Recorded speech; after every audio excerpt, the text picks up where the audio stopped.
After tons of oil spilled directly into the sea, hundreds of sea creatures came ashore. When a fisherman saw something covered in oil, he came closer and realized it was a mermaid. Without a doubt, he decided to take such a rare find home.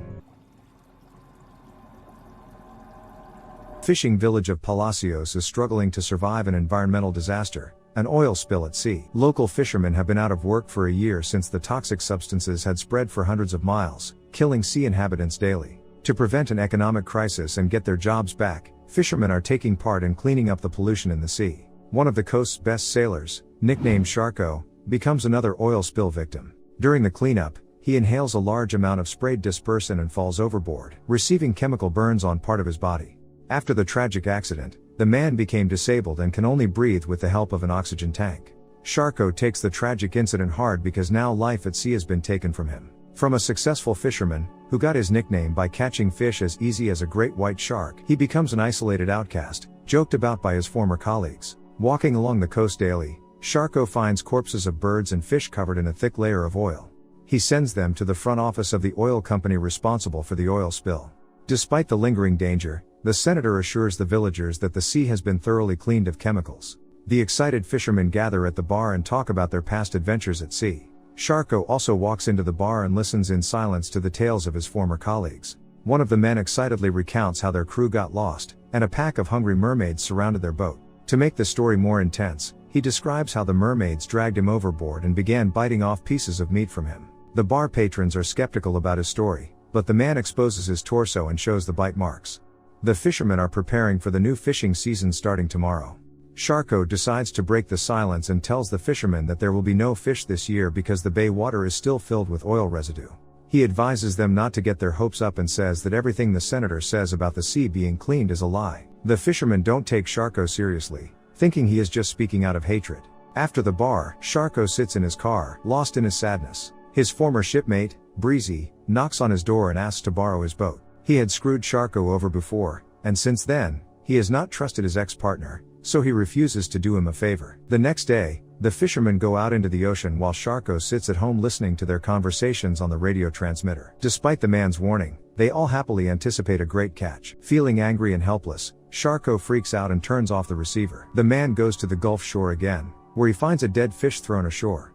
He takes the fish with him as proof and is about to leave when suddenly he notices a massive fin of something in the distance, sticking out from behind some rocks. Sharko decides to check what other dead critters were thrown on the shore and comes closer to the rocks. Looking at his find, the fisherman realizes that he found a real mermaid and retreats in horror. Having recovered from the shock, the man decides to check if the mermaid is alive and pokes her with a stick. Sharko, overwhelmed with happiness, gets no reaction and decides to take the creature he found home with him. At home, Sharko fills the bottom of the bathtub with ice and places the mermaid's lifeless body there. The voices of other fishermen are heard on the radio, who encounter only deformed fish in the ocean and slowly begin to realize that Sharko was right. But the man no longer cares about the recognition of his fellow fishermen because today, he caught the biggest catch of his life. He looks at his reflection in the mirror, removes his oxygen tank, and covers the mangled part of his face with his palm. He now feels confident and full of energy, just as he was before his accident. Still, in joyous euphoria, Sharko takes the radio under his armpit and starts to dance and sing along to a song about the fisherman's daughter. Suddenly his merriment is interrupted by a phone call. He receives a call from a lawyer offering to participate in a class action lawsuit against the oil company that caused him to suffer last year. Sharko does not listen to the lawyer and hangs up on him. After the call, he sinks back into his depressed state and spends the rest of the day drinking and watching television. Sharko is distracted from his dreary pastime by sounds coming from the bathroom. The man cautiously sneaks into the bathroom and notices that his find is alive and very aggressive. The fisherman closes the door to his room for the umpteenth time. Armed with his gun,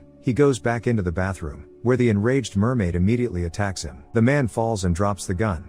A scuffle ensues, during which the mermaid bites the fisherman's hand. He eventually wins, gets the mythical creature off of himself, and throws a fishing net over her. After putting the mermaid back in the bathtub, Sharko points his gun at her. The mermaid looks him straight in the eye, intoxicating his mind with her languid gaze. Obedient to her seduction, the fisherman puts his gun down. Sharko goes to the supermarket the next day to buy his guest food. When he returns home, he cleans the oil from the mermaid's gills to make it easier for her to breathe. Then he cuts the netting around her mouth and offers her to choose food from what he had bought home. The mermaid nods at the steak and crams it down from the fisherman's hands. Sharko spends his day over a can of beer in front of the television screen. This evening he decides to share his leisure time with the mermaid and brings the television into the bathroom. Sitting next to the tub, the man tells his guest the plot of the TV series he is watching. He confesses that his immigrant father learned English from the show. During the fisherman's revelations, the mermaid tries to reach out to grab the man stealthily, but he remains vigilant. After a while, Sharko falls asleep right in the bathtub. The mermaid bares her sharp teeth, ready to pounce on the defenseless fisherman at any moment. But her plans to eat human flesh are thwarted again, this time by an intruder who bursts into the man's house. Disturbing noises awake Sharko, and he returns to the living room to find out who has come to see him. The intruder turns out to be Breezy, stoned out of his mind, wanting to steal the radio from his former boss secretly. Sharko yells at the burglar and tells him to get out of the house before he calls the police. An altercation breaks out between them, and because of Sharko's health, his opponent has a clear advantage in strength. The heated situation is saved by the mermaid, who bangs her tail against the side of the tub. Breezy makes his way into the bathtub, where he discovers the mythical girl. Out of amazement, he calms down and tells Sharko that he can sell the catch for a great deal of money. But Sharko is adamant and plans to release the mermaid back into the ocean after the water is clear of oil. The former shipmate tells Sharko that mermaids cannot be kept in a bathtub, so he builds a makeshift aquarium inside the house out of whatever he had lying around. Sharko suggests that his old partner give up drugs and stay at his house to help him with the mermaid. He doesn't listen to his old boss and continues to fool around, proud that he has seen a mermaid. Sensing something amiss, Sharko warns him that he must not tell anyone about his find, or the mermaid will be hunted down. He suggests they work together again as a team and keep their catch a secret. Breezy stays sour and reminds Sharko that he constantly told him off in the past. Sharko responds by saying he acted that way because he saw his true potential and wanted to see him reach it. After those words, Breezy calms down and smiles, glad that someone sees something good in him. Left alone, Sharko launches the mermaid into the aquarium and watches the unusual girl mesmerized. Later, the man turns on Frank Sinatra on the record player and prepares a romantic dinner for two. He throws a piece of steak into the aquarium and quotes a scene from a show where two main characters are on a date. Sharko goes on and opens up about his childhood to her. Since he and his father were immigrants, they were not well received in their new country. The Ku Klux Klan even came to their home, threatening their family and forbidding them from fishing in the ocean. The man sadly admits that he took his fall overboard hard. He feels that his failure has undone all his father's efforts, who fought for a decent life for them. The mermaid stares at Sharko again and hypnotizes him with her gaze. They are interrupted by a knock at the door. The man cautiously opens the door and sees a stranger whose face is hidden in the shadow. In a playful voice, the visitor asks him if he recognizes her and steps out into the light. An impossibly beautiful girl appears before the man's eyes. She thanks him for saving her life and willingly goes inside the house. The stunned fisherman cannot take his eyes off the beautiful stranger. Meanwhile, the mermaid sits gracefully in an armchair and reminds Sharko that he has not finished telling her the story of his past. Shocked to realize that the mermaid has turned into a real girl, he checks the aquarium and sees that it is empty. The girl says she is a mermaid and thanks him for caring for her. She says that the oil companies and corrupt politicians don't care about them and don't understand how scary it is to see all that oil. She repeats all the thoughts that go through the man's mind daily, for he too has been a victim of indifference and negligence. The girl continues to seduce Sharko and tells him that he is the only good man among them all. The mermaid comes close to him and removes his oxygen machine. She puts her palm on his mutilated face, and his scars disappear. After everything, the girl smiles and kisses Sharko. Mesmerized by her, he gives himself entirely to the seduction.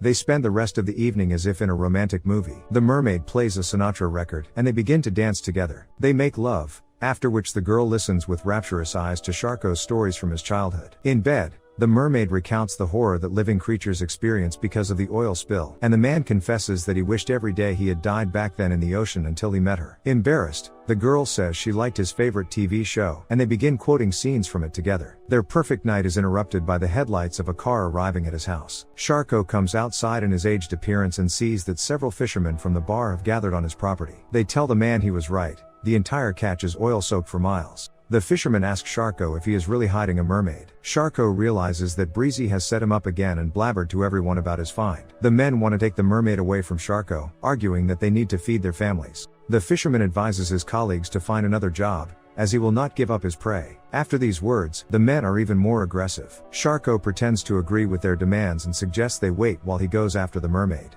Instead, he grabs a loaded gun and points it at the fisherman. They try to calm the man down, but he is not messing around and orders the intruders off his property. Breezy thinks he is bluffing but immediately has a bullet shot right under his feet in return. Enraged, Sharko shouts that he is the king of the ocean and no one will ever take his mermaid away from him. Frightened by his behavior, The fishermen decide to leave. He goes back home to the mermaid floating in the aquarium. He tells her that no one can separate them. Sharko leans his palm against the aquarium and offers to talk a walk to the ocean. Succumbing to the joyous euphoria, he removes his oxygen machine and sets his stepladder up against the aquarium. His mind conjures images of the clear ocean, seagulls roaming freely along the coast, and him and the mermaid running toward the water. In reality, he reaches out his hand to pull the mermaid out of the aquarium. Instead, the magical creature drags Sharko into the water. They swim toward each other, but the mermaid bites into the fisherman's neck instead of a long-awaited kiss. Finally, her hunt for a human has ended successfully. How do you feel about this movie? Please like, share, and subscribe, and you can also watch our more videos.